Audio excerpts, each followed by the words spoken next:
So as far as our pie dough goes, okay, so 3, 2, 1 pie dough, 3 parts of our flour, but we're using pastry flour. We have an all-purpose shortening, and in here we call it MFB, multi-frying baking, so we can use it for everything, okay? 3 parts of flour, 2 parts of shortening. Notice how solid it is. So at room temperature, it stays pretty solid, okay? I've got my salt, which is an addition. You can flavor it accordingly, and my water. So my 1 part of water, 3, 2, 1. I'm going to dissolve my salt in. Now today, to give us a little bit more flavor, we're going to use milk powder, and we're going to dissolve that in as well. So we get that nice powder in. My water is cold, about 50 degrees. I'm just going to set that aside and let that dissolve. I'll get in there with my hands before I put it in to make sure all of that milk powder is crumbled. Okay. But now my fat and my flour. So when I'm utilizing my fat, I'm going to have a bowl scraper or a scraper of some sort, and I'm going to place the fat all into the bowl at once. Okay, so I have my fat and my flour. Now I'm not going to just dig like this. If I go like this and squeeze, I'm going to get a paste. I need to keep the fat pieces separate to start breaking them down into the sizes I want, okay?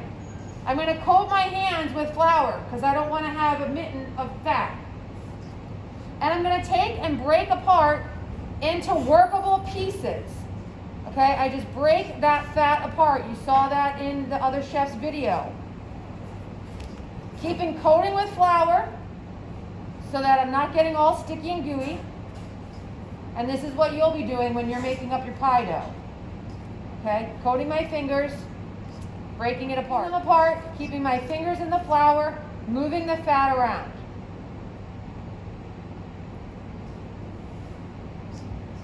So once I get the pieces broken into a manageable size, then I can start cutting or rubbing in.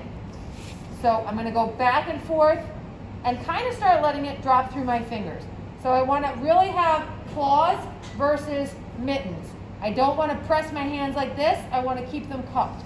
And I'm going to go around and break through the pieces of fat. As I'm creating the size pieces I want, I move my hand around the bowl. I lift and fluff the flour and fat slightly. And I might have to go in and break this up with my fingers. Okay? But at no point in time am I rubbing like this. I'm not starting a fire. And as I come around, the first opportunity I have is to make a long flake dough. And the long flake will look about the size of a walnut. Because the fat sizes are so big, I can only use them for a top crust.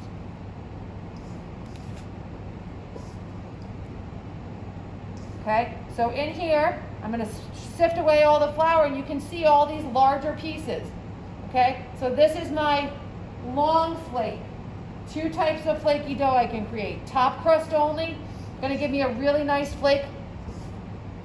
The fat and the water will vary a little bit for that if you are doing a long flake dough. Because your fat is so much larger, you'll have slightly more fat. Now I'm going to keep cutting down, rubbing in. Okay, you notice I have my fingers like that. So this is the motion I'm doing, that back and forth saw. If you're at home, some people use a pastry blender or 2 knives to saw back and forth. They may use a food processor, or they might take their butter, freeze it, and then grate it on the large end of the box grater. That'll keep your dough very tender because you won't have very far to cut in. Notice my hands are still dry. I'm not making a paste just yet.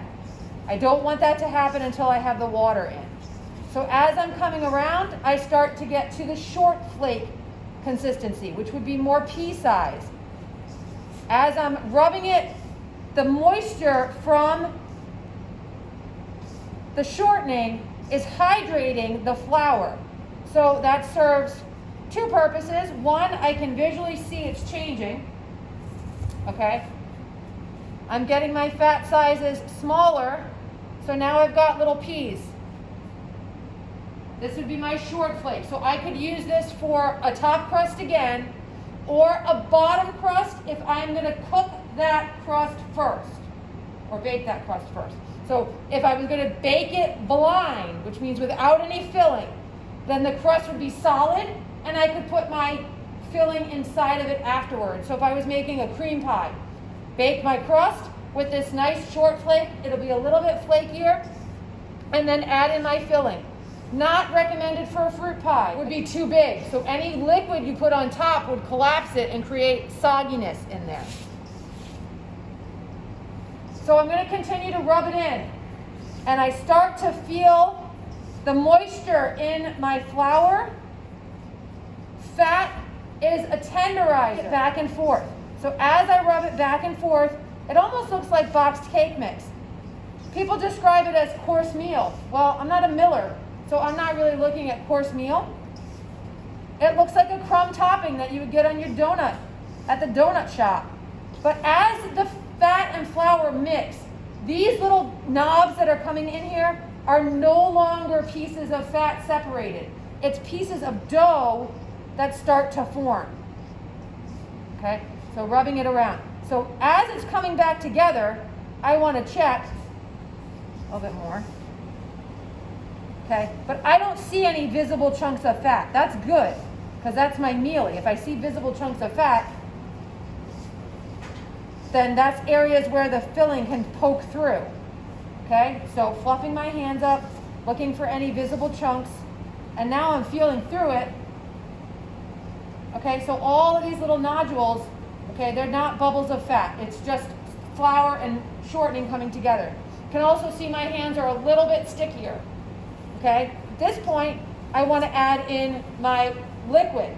We are using cold water today. We dissolved our milk powder and our water into the liquid. Not enough, so I'm going to take my hands and I'm going to just break it up. You can put your sugar in here too. Get it all in there. You want to make sure you get to the bottom because the salt will settle if you do it too early. You can put ice cubes in to get it really cold. And then I'm going to just pour it out right into the middle of my bowl. I like to use a bowl scraper extension of my hand, coming back and forth, pushing it into the middle to absorb all of that liquid, creating a dough. So I want to keep it tender. I'm not squishing it. I never squeeze. Bringing that back and forth. Now you might see a little bit of streaking of fat, but notice I said streaking. You don't see little gumballs of fat. Okay, starting to go. Got some dry mixture here, bringing it back together again, and pushing on it. So as I push,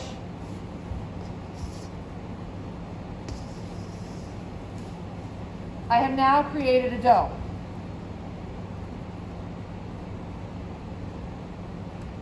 Now with this dough, I'm going to weigh it out 1 ounce per inch. So we have 10-inch pie plates. We put it on.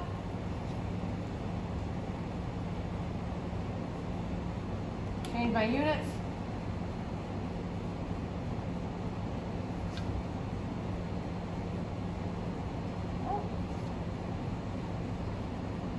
Okay.